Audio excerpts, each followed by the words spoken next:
I didn't think a gate could start a war, but the first time that steel swung shut and echoed through the pines, I felt the ground shift under my boots. 3 days later, an SUV with chrome as bright as a dentist's smile parked at my fence like it owned the view. By the end of that week, I was in handcuffs on my own porch, wondering how many ways paper and petty power can be turned into a weapon. I live where the map starts to squint 60 acres on the edge of Pine Hollow Bluffs, tucked between two ridgelines, one gravel road from the county blacktop, no streetlights, just stars. My granddad cut fire trails here back when men measured distance by how long coffee stayed hot in a thermos. When I left my job as a wildfire investigator, lungs charred by too many summers of smoke and one scar down my side that buzzes when rain is coming, I came home to quiet things, horses, bees, a greenhouse that drinks the sun. Peace is loud when you haven't heard it for a while. Then Cedar Crest meadows sprouted next door, like fresh sod laid over old roots, vinyl fences, stone mailboxes, a man-made pond shaped like a teardrop, which felt honest in its own way. Their homeowners association came wrapped in mission statements and meeting minutes. At the center of the spiral was Marla Whitcomb, the kind of woman who can turn a suggestion into a statute with one eyebrow. She'd drifted past my roadside honey stand, once lips pursed, as if bees owed her dues.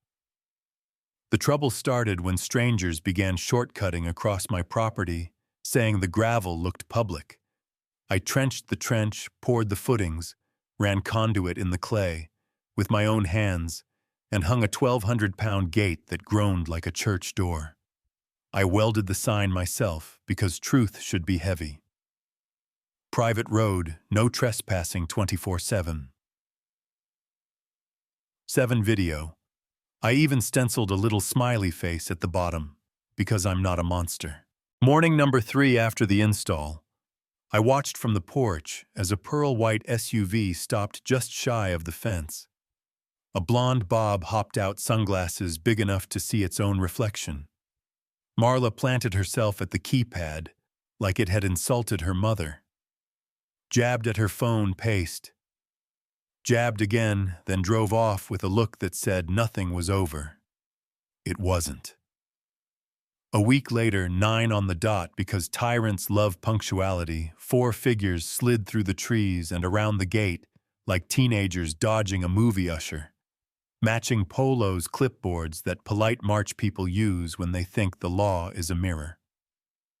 I set down my shovel, turned on my phone camera, and walked to meet them halfway. "Good morning," Marla announced, voice pitched for a microphone that wasn't there. "We're conducting a visual compliance review of the perimeter easement." "Come again," I asked. "This route connects to community access land," she said, gesturing at my road like a realtor unveiling a surprise kitchen island. "Any modifications require association approval. This is my road." I told her, easy and even. Always has been. There's no easement, no shared anything, and no review. You're trespassing and you need to leave. She smiled the way some folks show teeth before they bite. One board member lifted a tablet and pretended to take photos of the sign like it might confess. I held up my phone higher. "You keep talking," I said. "You're on candid honesty."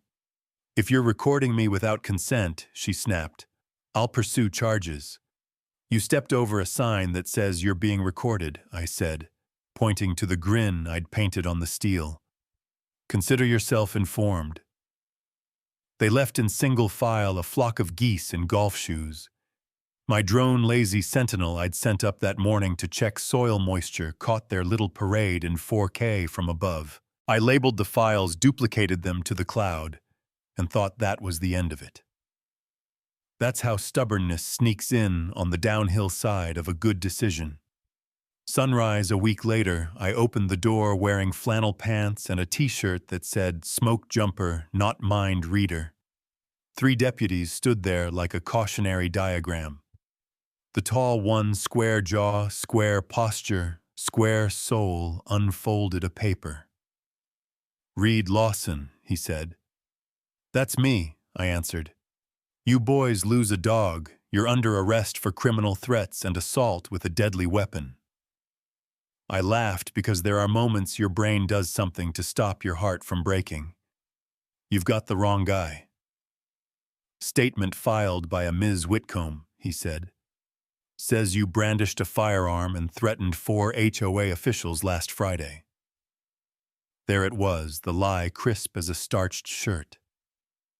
I didn't argue. The porch camera was rolling. My phone kept rolling, and somewhere above the paddock, my drone blinked red as it followed the squad car that had pushed through my gate at dawn. I slid my boots on, pocketed a drive with the footage, locked the house, and offered the sergeant my coffee. He didn't take it. I got cuffed anyway. Jail smells like mop water and stranger's breath. I made one call to a woman who speaks litigation like a second language, Nadia Pierce, property rights attorney friend, on retainer in the way country folks keep fire extinguishers. She showed up by noon in heels sharp enough to cut a timeline in half. "They actually booked you," she said, signing a stack of forms like she was crossing names off a list. Let me guess she used the word brandish. "Twice," I said, "and she brought friends." Good Nadia smiled. Witnesses. Bail paperwork, the ritual of release. I walked back onto my land at dusk with a hush in the trees that felt like judgment.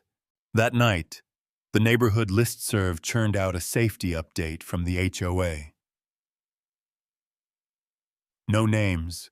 Plenty of innuendo, a dangerous encounter, brandishing, working with law enforcement. You could hear Marla's voice in the punctuation. The intent was simple: smoke the room before anyone notices the fire is in their hands. I didn't sleep. I've done my time upright on a chair listening for radios to bark. I turned the barn office into a war room, pulling feeds, syncing angles, layering gate cam audio over the drone video until the timeline clicked like a lock. There I am, unarmed, phone up, calm. There they are, stepping past a camera sign to tell me my road is theirs, speaking like policy is oxygen, and they're the only ones breathing. I sent the edit to Nadia. Her reply came in 90 seconds. "Oh, they're done." In a sane world, the DA would watch that and apologize for taking up my morning. We are not in that world. So Nadia called a reporter she trusts at Channel 12, the one who can smell a crooked zoning map from 2 counties away, and the station ran the video clean. No stock music, no narration. It hit the internet like gasoline. Former wildfire investigator arrested on his own land became a headline with legs. Hunters at the hardware store gave me nods. An older lady in line told me sugar that HOA's a bake sale with pitchforks. Even a Second Amendment channel spliced my footage under slow-motion banjo, which wasn't my taste, but the point landed. The association tried to push back with a statement about misleading edits, which was funny because we showed the entire encounter breath to breath. Nadia filed a motion to dismiss the criminal charges and a civil suit the same afternoon: defamation, trespass, false report. By then, cracks were showing in Marla's phalanx. A board member named Owen Price called Nadia's office from a blocked number and whispered like we were dealing cards in a church. "I didn't agree with how she handled it," he said. "I was told to sign, didn't read the whole thing." That's when a letter appeared duct-taped to my new gate, classy, like a ransom note written by a PTA. "Cease slander, cease intimidation, or we will pursue a restraining order and escalated action." Signed, Cedar Crest Meadows, HOA. But the loops in the W were Marla's, and I've learned to recognize a personality by its penmanship.